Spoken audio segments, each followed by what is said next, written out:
वही गए वो जमाने जब लड़की को घरवाले साड़ी पहनाना सिखाकर ससुराल भेजा करते थे। अब तो अरे क्या सारा दिन ये सड़ा सा पैजामा पहनकर घुमा करती है। अरे कभी चुन्नी वाला सूट भी पहना कर। चुन्नी वाला सूट उसमें कौन सा बड़ा काम है। ये लो। राधा अंदर जाती है, पजामे के ऊपर ही कुर्ता और दुपट्टा डाल आती है। हैप्पी सासू माँ, अब तो पैजामे से कोई दिक्कत नहीं है ना। सास राधा को देखती है। हाँ कोई दिक्कत तो नहीं, लेकिन बहू तो बहू की तरह ही अच्छी लगती है ना। अरे बिंदी लिपस्टिक लगाया कर। अगले दिन राधा पजामे के ऊपर ऊंची सी साड़ी पहनकर तैयार होकर आती है। ससु माँ चाय ले लीजिए। अरे राधा ये क्या झोकर बनी हुई है। अरे साड़ी के नीचे से पजामा दिख रहा है। अरे तो कोई बात नहीं है ना ससु माँ, आप ही को तो बहू ऐसी चाहिए थी ना, बहू जैसी। अब मैं क्या करती। तभी वहां श्याम आ जाता है। अरे राधा माँ के कहने का मतलब है कि साड़ी मतलब सिर्फ साड़ी। आप भी ना पागल हो गए हैं क्या। सिर्फ साड़ी तो सत्यम शिवम सुंदरम की जिन्नत अमान ने पहनी थी। अरे लोग देखते तो थे जी भर भर के, लेकिन आंखें बंद करके। कैसी बातें कर रहे हैं आप। अरे मोहल्ले वाले क्या कहेंगे ना। अरे बस बस श्याम तू चुप हो जा, ये औरतों के बीच में मत बोला कर। वैसे भी तेरी बीवी को पढ़ाई लिखाई के सिवा आता क्या है।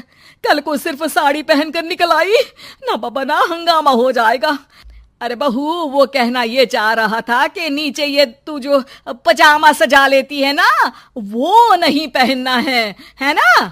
राधा सास की बात सुनकर परेशान सी हो जाती है। वो समझ नहीं पाती कि उसे क्या करना है। मैं कैसे इन लोगों को समझाऊं कि मैंने बचपन से ही सिर्फ पैजामे ही पहने। मेरी शादी के दिन भी लहंगे के नीचे पजामा ही तो था। अरे किसी को पजामे से क्या दिक्कत हो सकती है। क्या करूं मैं। राधा रोने लगती है, जिसे उसका पति देख लेता है।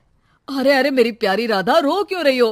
अच्छा चलो शाम को तुम्हें घुमाने लेकर चलता हूँ, और इतना ही नहीं मैं तुम्हें शॉपिंग भी करवाऊंगा। राधा ये सुनकर खुश हो जाती है। ओह आइसक्रीम के साथ शॉपिंग, वाह मैं भी लिस्ट बना लेती हूँ कि क्या क्या लेना है मुझे। बस फिर क्या था, राधा बैठ जाती है लिस्ट बनाने। माँ देख तेरी सारी समस्या का मैंने समाधान कर दिया। अरे ऐसा क्या कर दिया, पजामे वाली को छोड़ दिया क्या तूने। अरे कैसी बात कर रही हो माँ, पजामे वाली नहीं राधा नाम है उसका। तभी डोरबेल बजती है और पड़ोस की चाची घर आती है। उनके हाथ में एक पजामा होता है।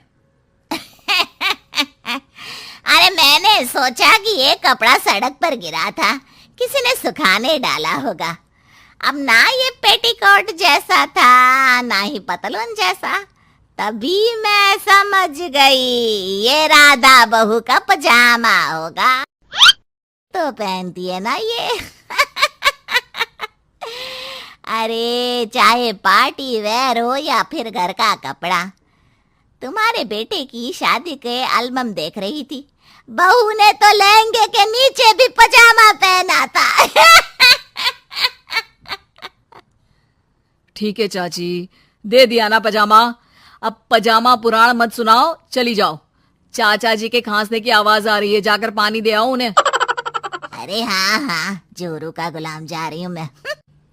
चाची के जाने के बाद अरे अड़ोस पड़ोस वालों को बोलकर क्या फायदा होगा बेटा, अब तो घर मशहूर हो जाना ही है पजामे वाली बहू के नाम से। तभी वहां ससुर आ जाते हैं। अरे वो पीछे वाले घर के शर्मा जी ने तो घर के पोस्टल एड्रेस में यही लिखना शुरू कर दिया है, पजामे वाली बहू के घर के पीछे गली नंबर 7। अरे बस बस आ गए तुम, दुकान आज जल्दी बंद कर दी। अरे क्या करूं, ये टाइट पैंट पहनकर बैठा नहीं जाता दुकान में। ज्यादा देर हुई तो थोड़ी देर पीठ सीधी करने घर चला आया। वैसे आज माँ बेटा साथ में क्या बातें कर रहे हैं। हाँ अरे हाँ बातों से याद आया, बोल रहा है कि पजामे वाली प्रॉब्लम का सलूशन ढूंढ लाया है। जरा बता दो बेटा क्या समाधान निकाला है। वो मैं ना माँ आज राधा को शॉपिंग के लिए ले जा रहा हूँ। अरे बेटा, क्या बात है, कितनी अच्छी बात है। हाँ माँ, इतना ही नहीं, वो तो पूरी लिस्ट तैयार कर रही है कि वो क्या क्या खरीदेगी। जब इतना खरीदेगी तो कुछ अलग तो पहनेगी ही ना। उधर राधा बाजार जाने के लिए पजामा टी शर्ट पहनकर तैयार हो जाती है। चलिए जी, मुझे काफी सामान लेना है। पति श्याम उसे बाजार ले जाता है, जहां राधा एक नहीं, दो नहीं, बल्कि 12 पजामे खरीदती है, वो भी अलग अलग रंगों के। और वो सारे पजामे लेकर घर आ जाती है। अरे आ गई बहू रानी, क्या लेकर आई हो? पिताजी ये देखिए, आपके लिए ये पजामा लेकर आई हूँ, प्योर खादी का है। पैंट लुक में इसे आप दुकान में भी पहनकर जा सकते हैं। और खुद अकेली है? ये 12 पजामे, हर रंग, हर प्रिंट के। राधा अपने कमरे में चली जाती है, लेकिन सास सर पर हाथ रखकर बैठ जाती है। हाय रे फूटी किस्मत, भाग्य में साफ सुथरी सजी धजी बहू दिखना लिखाई नहीं है तो क्या किया जा सकता है। अरे बाजार गई भी तो क्या लेकर आई, ये सड़े पैजामे। राधा इस बार फिर सास का रोना सुन लेती है। मैं क्या करूं भगवान, साड़ी में डर लगता है कि कहीं फंस कर गिर न जाऊं। माँ जी को पजामे से नफरत है, लेकिन एक अच्छी बहू होने के नाते मैं अपना पहनावा माँ जी के लिए जरूर बदलने की कोशिश करूंगी। हाँ भगवान जी। अगले दिन राधा बिना पजामे वाली साड़ी पहनकर सास के पास खड़ी हो जाती है। हाय रे, सूरज आज कहाँ से निकला है? अरे राधा बहू ने साड़ी पहनी है, वो भी पजामे के बिना। अरे वाह वाह बहू, तू तो राजकुमारी लग रही है। अरे लेकिन एक जगह खड़ी क्यों है? वो माँ जी, इसलिए कि मैं गिर सकती हूँ।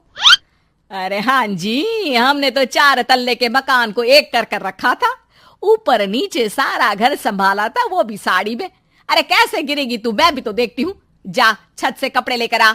ना माँ जी, मुझसे नहीं होगा, मैं गिर जाऊंगी साड़ी में फंसकर। लेकिन सास नहीं मानती और राधा को साड़ी पहनकर छत पर जाना पड़ता है। लेकिन जैसे ही वो सारे सूखे कपड़े लेकर उतर रही होती है तो सीढ़ियों से गिर जाती है। फिर क्या? ओह, इनको काफी गहरी चोट आई है, लगता नहीं कि... नहीं डॉक्टर साहब, ऐसा मत बोलिए। अरे सारी गलती मेरी है डॉक्टर साहब, मेरी बहू को बचा लीजिए। अरे हाँ, वो बच जाएंगी, लेकिन चोट भरने में देर लगेगी। धीरे धीरे राधा ठीक हो जाती है और एक दिन जब पहली बार वो ठीक होकर कमरे से बाहर निकलती है तो देखती है कि सास, ससुर, पति सब पैजामे पहनकर खड़े होते हैं। देखा बहू, कैसा लग रहा है ये पैजामा? वैसे बहू सही में ये बड़ा कंफर्टेबल है। हाँ, अरे अब तो इसे पहनकर मैं इतने आराम से दुकान में बैठता हूँ कि कितने ही ग्राहक क्यों ना आ जाए, फटाफट काम होता है। मुझे माफ कर दीजिए माँ जी, मैं साड़ी पहनने की पूरी कोशिश करूंगी। अरे नहीं बहू, मुझे माफ कर दे, तूने घर के लिए मेरे लिए बहुत त्याग किया। बेटा इंसान पहनावे से नहीं बल्कि अपने कुशल व्यवहार से सबका प्यार पाता है। हमें तो अब बस पजामे वाली ही बहू चाहिए।